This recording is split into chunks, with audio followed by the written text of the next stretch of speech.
اپنے دوست حبیب یمنی کے پاس اور اس میں لکھا تھا ذرا توجہ سے سننا ایمان تازہ ہو جائے گا. میں بتانا چاہتا ہوں میرا نبی کتنی شان والا ہے. اس نے اپنے حبیب یمنی کو خط لکھا. حبیب یمنی ابو جہل کے بزنس پارٹنر بھی تھے اور اس کے ہم سبق ساتھی بھی تھے, بچپن کے دوست بھی تھے اس کے. اس نے خط لکھا کہ تم حکیم بھی ہو اور بڑے عقل مند بھی ہو, لیکن آؤ ایک بات ہے تم سے کرنی ہے. جیسی میرا خط تمہیں ملے فوراً چلے آنا مکے میں. یہ خط حبیب یمنی تک پہنچا. جیسی خط ان کے پاس پہنچا انہوں نے فوراً سفر شروع کیا. مکے کی سرحد پر آئے. ابھی مکے میں داخل نہیں ہوئے ہیں کہ ابو جہل پہلے ہی باہر کھڑا ہو گیا تھا اور ہاتھ میں روئی لے کے کھڑا تھا. حبیب یمنی کو آتے دیکھا, اتارا نیچے کا, نیچے اتر. نیچے اترے حبیب یمنی کا اب کیا کہنا ہے. کہا پہلے یہ روئی لو اپنے کانوں میں لگا لو. کہا کس لیے. کہا کہ محمد کی آواز تمہارے کانوں تک نہ پہنچ جائے. کہا اس سے کیا ہو جائے گا. کہا تم نہیں جانتے ہو اس کی آواز جن کے کانوں تک پہنچ جاتی ہے پھر وہ انہی کی بولی بولنے لگ جاتا ہے, انہی کی بولی بولنے لگ جاتا ہے. حبیب یمنی نے کہا چل ٹھیک ہے یار بتا تو نے بلایا کس لیے ہے. کہا یار تجھ سے سچ بتاؤں. کہا ہاں. کہا رشتے میں بھتیجا لگتا ہے لیکن باتیں بڑی عجیب کرتا ہے. کہا کیا کہ ہمارے خداؤں کو برا کہتا ہے. کہتا یہ پتھر کے خدا ہیں کچھ نہیں دے سکتے. وہ کہتا کہ ایک خدا ہے اور سب کو مرنا ہے, مرنے کے بعد اپنے اپنے زندگی کے اعمال کا حساب بھی دینا ہے. کہا یار ذرا سچ بتا کیا بندہ مر کے پھر سے زندہ ہو سکتا ہے. حبیب یمنی چونکہ پڑھے لکھے انسان تھے کہنے لگے یار باتیں تو وہ سچی کرتا ہے. جس نے جب کچھ نہ تھے تب پیدا کر دیا تو اگر وہ مارنے کے بعد پیدا بڑا زندہ کر دے تو کون سی بڑی بات ہے. کہا یار ذرا ساتھ چل. ہاتھ پکڑا ابو جہل نے حبیب یمنی کا. اپنے نبی کی شان ملاحظہ کرو. اپنے گھر میں لایا. اب حبیب یمنی کہتے بلایا کس لیے ہے تو نے. کہا یار میں نے تجھے اس لیے بلایا ہے ذرا اس کا علاج تو کر دے. تو حکیم ہے نبض پکڑ کے دیکھ لے, اس کا علاج کرنا ہے. حبیب یمنی کہتے ہیں ٹھیک ہے بلاؤ میں ہاتھ پکڑ کے دیکھوں گا. اب ذرا توجہ سے سننا, یہ دشمن کی بولی ہے. سچ وہ ہوتا ہے جو سر چڑھ کے بولا کرتا ہے. اگر کوئی اعلیٰ حضرت کو گالی دے تو اس کے بکواس کرنے سے اعلیٰ حضرت کے رتبے کم نہیں ہو جاتے ہیں. مخالف اسی کے ہوتے ہیں جو حق پہ ہوا کرتا ہے, دشمن اسی کے ہوتے ہیں جو سچ پہ ہوا کرتا ہے. کبھی اہل غیرے کا کوئی مخالف نہیں ہوا کرتا ہے. ذرا توجہ سے سننا پیارے. ابو جہل نے کہا تھا کہ میں نے تجھے علاج کے لیے بلایا ہے. کہا ٹھیک ہے بلاؤ. کہا کیا کرے گا. کہا نبض پکڑ کے دیکھوں گا. ابو جہل کہنے لگا یار اگر تو نے نبض پکڑ لی تو بات ہی ختم ہو جائے گی. کہا کس لیے. کہا ہاتھ مت پکڑ لینا. کہا کیوں. کہا جو اس کے ہاتھ میں ہاتھ دے دیتا ہے پھر وہ بولی اس کی بولنے لگ جاتا ہے. کہا یہ کہنا کیا چاہتا ہے. تب ابو جہل نے کہا تھا یار سن بات سچی ہے لیکن ذرا دماغ میں اتار لینا. ایک دن میں گیا تھا محمد کے پاس اور میرے ہاتھ میں پتھر تھے. میں نے جا کے کہا تھا بتا میری مٹھی میں کیا ہے. تو انہوں نے میری طرف دیکھا اور دیکھنے کے بعد کہا اگر میں بتاؤں تو کیا کمال ہوگا, اگر یہ خود بتائیں جو تیری مٹھی میں تب کمال ہو جائے گا. کہا میں خوش ہو گیا. میں سوچنے لگا یار اب تو یہ پھنس گئے ہیں, میرے ہاتھ میں پتھر ہے اور پتھر بولا نہیں کرتے ہیں. کہا یہ سوچ کے میں نے کہا ٹھیک ہے انہی سے کہلوا دو. میرے نبی نے فرمایا کنکریو اگر میرے نبی نے فرمایا جو تیری مٹھی میں ہے اگر میں بتاؤں گا تو کوئی کہے گا کسی نے بتا دیا ہوگا. آخر اس مٹھی میں رہنے والی چیز سے پوچھ کے ہم کون ہے. جیسی اس نے کہا بہت خوش ہوا. کان کے قریب مٹھی لگائی. جیسی کان کے قریب لگائی تو پتھر کہہ رہے تھے لا الہ الا اللہ محمد رسول اللہ. ابو جہل کہنے لگا او یار یہ ہاتھ کا کمال ہے, ہاتھ مت پکڑ لینا. اگر اس کا ہاتھ پکڑ لو تو بات ہی ختم ہو جاتی ہے. ہاتھ یہاں پکڑتا ہے رب کی رحمت پہ جا کے چھوڑ دیتا. اللہ اکبر.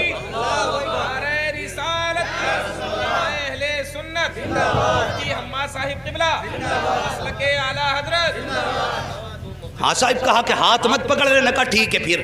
کہا پھر اگر ہاتھ نہیں پکڑنا تو کم سے کم اس کی آنکھوں میں جھانک کے دیکھوں گا. آنکھوں کے ذریعے بھی بیماری کا پتہ چلتا ہے. یہ ڈاکٹر لوگ بیٹھے ہوئے ان سے پوچھئے آنکھوں کے ذریعے بیماری کا پتہ چلتا ہے. اور یہ علماء اکرام ہے بڑے بڑے علماء ان سے پوچھئے کہ جادو اور آسیب کا پتہ بھی آنکھ سے چل جاتا ہے. تو کہنے لگے ٹھیک ہے پھر آنکھ میں جھانک کے دیکھوں گا. کہا اس کی آنکھوں میں آنکھیں مت ڈال دینا.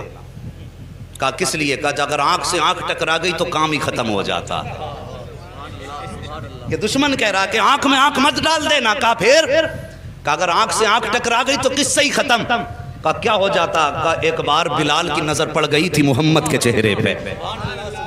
پورے مکے نے مارا یہاں تک کہ جسم سے خون بہا, کھال جلائی, چربی پگھل کے جلی. میں نے کئی بار مار کے کہا تھا محمد کا دامن چھوڑ دے. کہنے لگا اس کی آنکھوں کا کمال یہ ہے کہ جب سے اس کی نظر محمد کی نظروں سے جا کے ٹکرائی ہے دنیا کا ظلم ایک پلے میں, بلال کی ہمت ایک پلے میں. وہ دنیا چھوڑنے تیار ہے, محمد کو چھوڑنے تیار ہی نہیں ہوتا.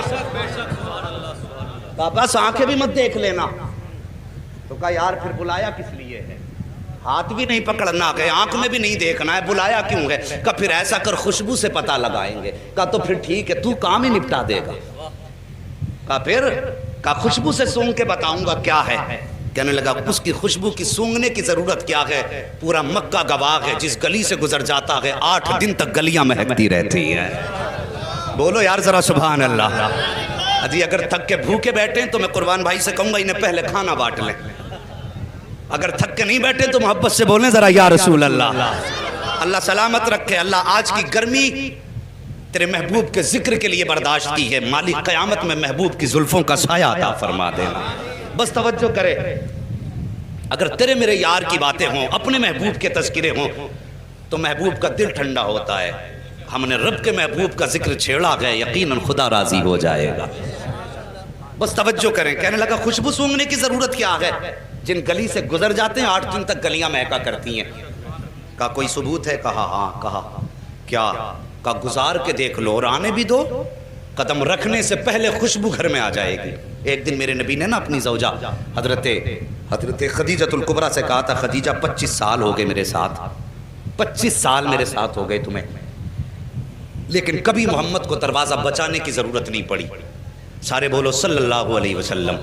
کبھی دروازہ بجانے کی ضرورت نہیں پڑی۔ بتاؤ میرے آنے سے پہلے ہی جیسے قدم دروازے پہ آتا ہے تم دروازہ کھول دیتی ہو، کیسے پتہ لگاتی ہو؟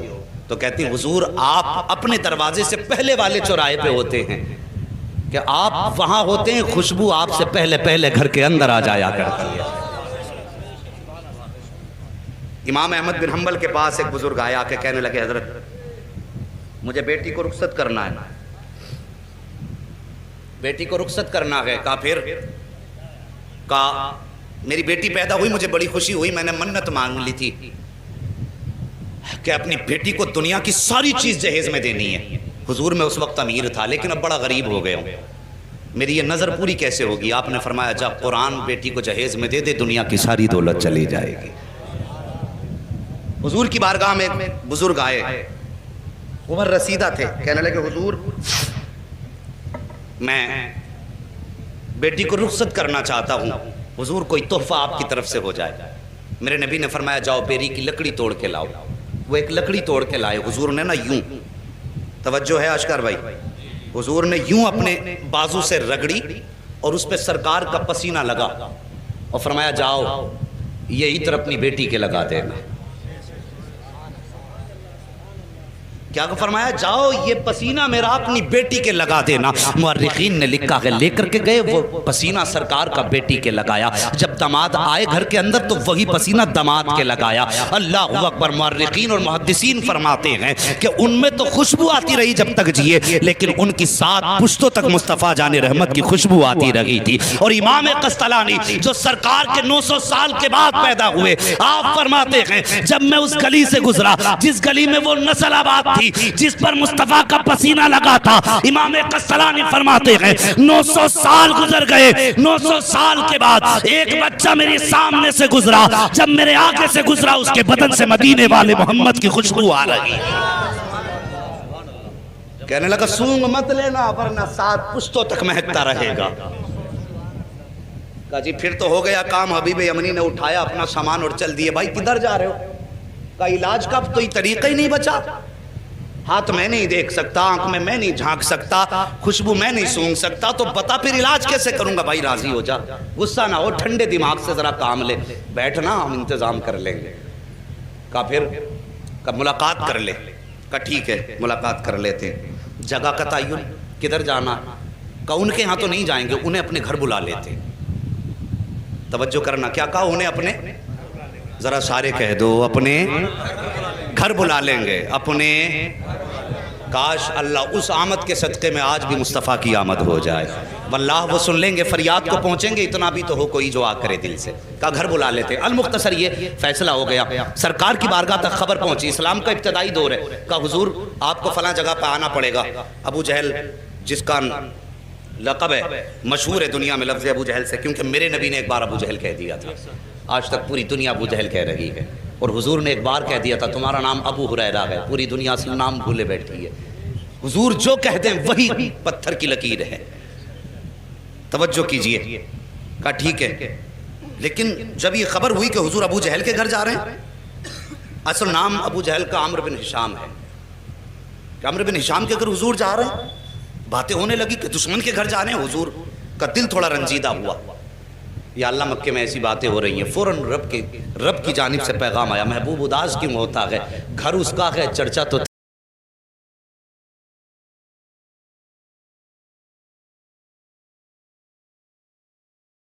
شان کیوں ہوتا ہے، اللہ اکبر۔ اب سرکار کو دعوت دے دی گئی، اب ابو جہل کی پلاننگ دیکھو، کہنے لگا سنو بھائی، میں نے یہ سنا جب وہ آتے ہیں تو تم اس کی عزت کے لیے کھڑے ہو جاتے ہو، آج وہ آئے نا تو کوئی کھڑا مت ہو جانا، اپنی جگہ سے مت اٹھ جانا، تاکہ انہیں لگے کہ ان کی اوقات کیا گئی، اسے معلوم نہ تھا آج پالا کس سے پڑ گیا ہے، یہ جانتا نہیں تھا آج کس سے پنگا لے رہا ہے، کہا اٹھنا مت تاکہ انہیں اپنی عزت کا پتہ چل جائے، لیکن یہ اپنی پلاننگ کر رہا تھا۔ ادھر رب نے فرمایا جبریل جی رب جلیل، کہا کیا کر رکھے ہو، کہا رب حکم فرما دے، کہا آج ابو جہل کے گھر میں پلاننگ ہو رہی ہے، محبوب آئے تو پھر کسی کو اٹھنا نہیں ہے، کہا جاؤ فرشتوں کی جماعت ساتھ لے کے چلے جاؤ، اور جتنے بیٹے ہیں نا ابو جہل عتبہ شیبہ بڑے بڑے دشمن، سب کے پیچھے جا کے ایک ایک فرشتہ کھڑا کر دو، جیسے محبوب پہنچے اور جو اٹھنا نہ چاہے جبریل تیری ذمہ داری ہے کان پکڑ کے اس کو سیدھا کھڑا کر دینا۔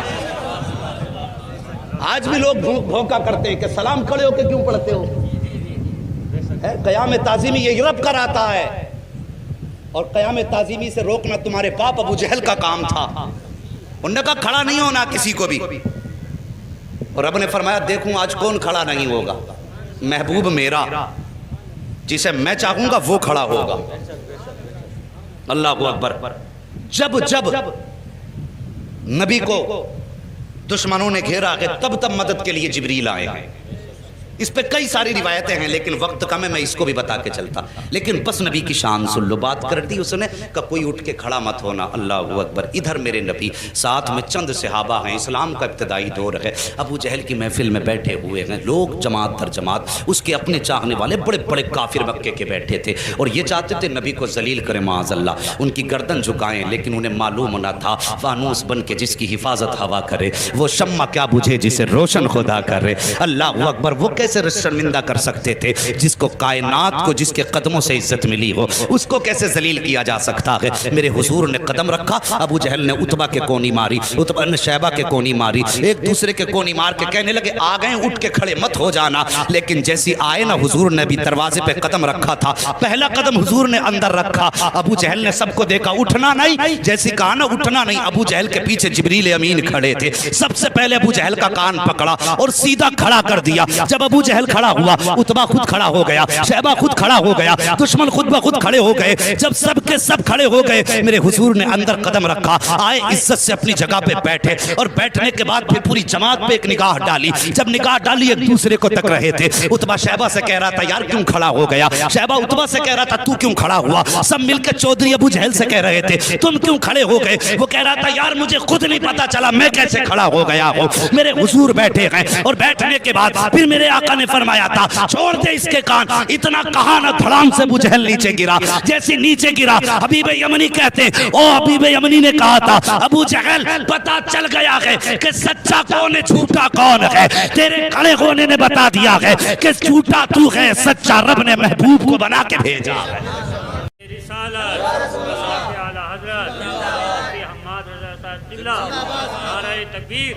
بس توجہ کیجئے پیارے، اللہ سلامت رکھے سب کی نسلوں کو، جتنے بھی مسلک اہل سنت والے ہیں، بس توجہ کیجئے۔ بیٹھ گئے، حبیب یمنی کہنے لگے مجھے اس نے بلایا ہے اور اس لیے بلایا ہے کہ سنا ہے آپ ایسی ایسی بات کرتے ہیں، میرے نبی نے فرمایا ہاں میں اللہ کا رسول ہوں، خدا ایک ہے، قولوا لا الہ الا اللہ تفلحوا انی رسول اللہ۔ ہاں میرے نبی نے فرمایا، حضرت حبیب یمنی ابھی ایمان نہیں لائے تھے، کہنے لگے اچھا اگر آپ نبی ہیں تو یہ تو میں بھی جانتا ہوں کہ نبی جادوگر کا جادو آسمان پہ نہیں چلتا ہے، صرف زمین پہ چلتا ہے۔ اس کا دعویٰ یہ کہ آپ جادوگر ہیں، میرے نبی کے بارے میں کہنے لگے کہ ابو جہل کا دعویٰ یہ کہ آپ جادوگر ہیں، لیکن میں یہ جانتا ہوں کہ جادوگر کا جادو زمین پہ چلتا ہے آسمان پہ نہیں، اور نبی وہ ہوتا ہے جو دل کے حال جانتا ہے۔ آج بد مذہب بدعقیدہ لوگ کہتے ہیں کہ حضور کو پیٹھ کے پیچھے کی خبر نہیں، حبیب یمنی ایمان لانے سے پہلے جانتے ہیں نبی وہ ہوتا ہے جو دل کی بات جانتا ہے، جو راز جانتا ہے وہ نبی ہوتا ہے. یہ حبیب یمنی کہہ رہے ہیں. کہتے حضور اس لیے میرے 2 سوال ہیں، 2 سوال یاد رکھنا. حبیب یمنی کیا کہتے ہیں؟ میرے بولو سارے بولو، میرے 2 سوال ہیں. ایک سوال میں کروں گا، جواب آپ کو دینا ہے. دوسرا سوال بھی آپ کریں گے، جواب بھی آپ دیں گے. یہ 2 باتیں کہیں حبیب یمنی نے. اتنی بات کہی میرے نبی فرماتے ہیں ٹھیک ہے بتاؤ پہلا سوال کرو. کہا میں جانتا ہوں کہ جادوگر کا جادو آسمان پہ نہیں چلتا. اگر آپ نبی ہیں تو چلیے چاند کے 2 ٹکڑے کر سکتے ہیں آپ؟ وقت دوپہر کا تھا، دوپہر کا وقت تھا، سورج تھا، چاند نہیں تھا اس وقت میں. کہا آپ چاند کے 2 ٹکڑے کر سکتے ہیں؟ میرے حضور اٹھے، کہا چلیے. حضور آگے آگے، حبیب یمنی پیچھے پیچھے، ابو جہل سب سے پیچھے. جب حضور چلنے لگے نا، ابو جہل نے یوں گردن جھکائی، چہرہ اتر گیا. ایک کہنے لگا چچا بات کیا ہے؟ کہا بات پوچھتا کیا ہے؟ جو یہ کہہ دیتا ہے وہ کر کے دکھا دیتا ہے. اگر اس نے کہہ دیا ہے تو اب سمجھ لے ٹکڑے کر کے دکھائے گا چاند کے. اللہ اکبر. جبل ابو قبیس پہ میرے نبی تشریف فرما ہوئے. دوپہر کا وقت تھا، اشارہ کیا تو سورج چھپ گیا. دوسرا اشارہ کیا، چاند آ گیا. اس کے بعد آقا نے حبیب یمنی کی طرف دیکھا، کہا کروں ٹکڑے؟ کہا جی. اتنا کہا میرے حضور نے انگشت نبوت اٹھائی اور یوں اشارہ کیا تو ایک ٹکڑا پورب میں تھا، دوسرا پچھم میں چلا گیا ہے. چاند 2 ٹکڑے ہو گیا. جب چاند 2 ٹکڑے ہوا، آپ فرماتے ہیں اب بتا کیا رائے ہے؟ انہیں جوڑنا ہے یا قیامت تک کے لیے ایسے ہی چھوڑنا ہے؟ اللہ اکبر. حبیب یمنی نے کہا تھا اب جوڑ بھی دیجئے. یوں میرے نبی نے اشارہ کیا، چاند جڑ گیا. اب اس کے بعد حبیب یمنی کہتے حضور میں تو مان گیا ہوں آپ اللہ کے نبی ہیں، لیکن اب اس کی تسلی کے لیے اب آپ میرے دوسرے سوال کا جواب دیں. میرے نبی فرماتے سن، یمن میں تیری ایک بیٹی ہے جو مفلوج ہے، جس کی آنکھوں سے بھی نظر نہیں آتا ہے، کانوں سے سنائی نہیں دیتا ہے، زبان سے گونگی ہے، ہاتھ پیر سے اپاہج ہے، اور تو یہ چاہتا ہے اللہ اس کو شفا عطا فرما دے. اتنا سننا تھا، قدموں پہ گرے حبیب یمنی مصطفیٰ کے. کہتے آقا دیر نہ کیجئے، ہاتھ بڑھائیے، کلمہ پڑھائیے. میں مان گیا ہوں، پہچان گیا ہوں یہ جھوٹے ہیں آپ سچے ہیں. میرے نبی نے کلمہ پڑھایا. حبیب یمنی جب رخصت ہونے لگے، حضور فرماتے ہیں جا، ہم نے تیری بیٹی کو بھی شفا عطا فرما دی ہے. اب توجہ کیجئے، یمن کا مدینے سے فاصلہ دیکھیے اور یہ دوریاں دیکھیے. آقا فرماتے ہیں اللہ نے تیری بیٹی کو میرے ذریعے شفا دے دی ہے. حبیب یمنی دروازے پہ آئے ہیں، دروازہ کھٹکھٹایا، اندر سے آواز آئی، اس بیٹی کی آواز جو بول نہیں سکتی تھی. کہتی بابا ٹھہریے ابھی آ رہی ہوں. بچی جو چل نہیں سکتی تھی توڑ کے دروازے پہ آئی ہے. دروازہ کھولا، حبیب یمنی نے بیٹی کو دیکھا، زارو قطار رونے لگے. فرماتے بیٹی یہ کیسے ہو گیا، کیسے ٹھیک ہو گئی؟ بچی نے کہا تھا بابا دوپہر کا وقت تھا، میں لیٹی ہوئی تھی، لیکن اچانک شور ہوا کہ اندھیرا ہو گیا ہے. اندھیرا ہو گیا کہ بابا مجھے تو نظر نہیں آتا، لیکن جیسی شور ہوا اندھیرا ہو گیا. میں یہ سمجھی رات ہو گئی ہے. میں لیٹی، میری آنکھ لگ گئی. کیا دیکھتی ہوں؟ خواب میں بڑے حسن والا چہرہ، بڑی خوبصورت وجاہت والا ایسا چہرہ تھا بابا کہ نظر پڑنے کے بعد ہٹنے کا نام نہیں لے رہی تھی. وہ میرے خواب میں آیا، اس نے آ کے میرے سر پہ ہاتھ رکھا. بابا ہاتھ لگنے کی دیر تھی کہ میرے پورے بدن کو اللہ نے شفا بخش دی ہے، اور بابا مجھے کلمہ بھی پڑھا کے گیا ہے. اللہ اکبر. اتنا سنا، بیٹی کے سر پہ ہاتھ رکھ کے حبیب یمنی روئے اور کہتے بیٹی میں بڑے نصیب والا ہوں، جس کی تو بات کر رہی ہے میں اسے دیکھ کے بھی آیا ہوں، اس کے ہاتھ میں ہاتھ دے کے بھی آیا ہوں، اور اس کے شہر میں کلمہ پڑھ کے آیا ہوں. تب بیٹی نے رو کے کہا تھا بابا نصیب والے آپ نہیں ہو، بلکہ آپ سے زیادہ نصیب والی میں ہوں. کہا بیٹی کس لیے؟ کہا آپ جا کے اس کے شہر میں گئے ہو، تب کلمہ پڑھا کے میں کتنے نصیب والی ہوں کہ وہ میرے گھر آ کے مجھے کلمہ پڑھا کے گیا.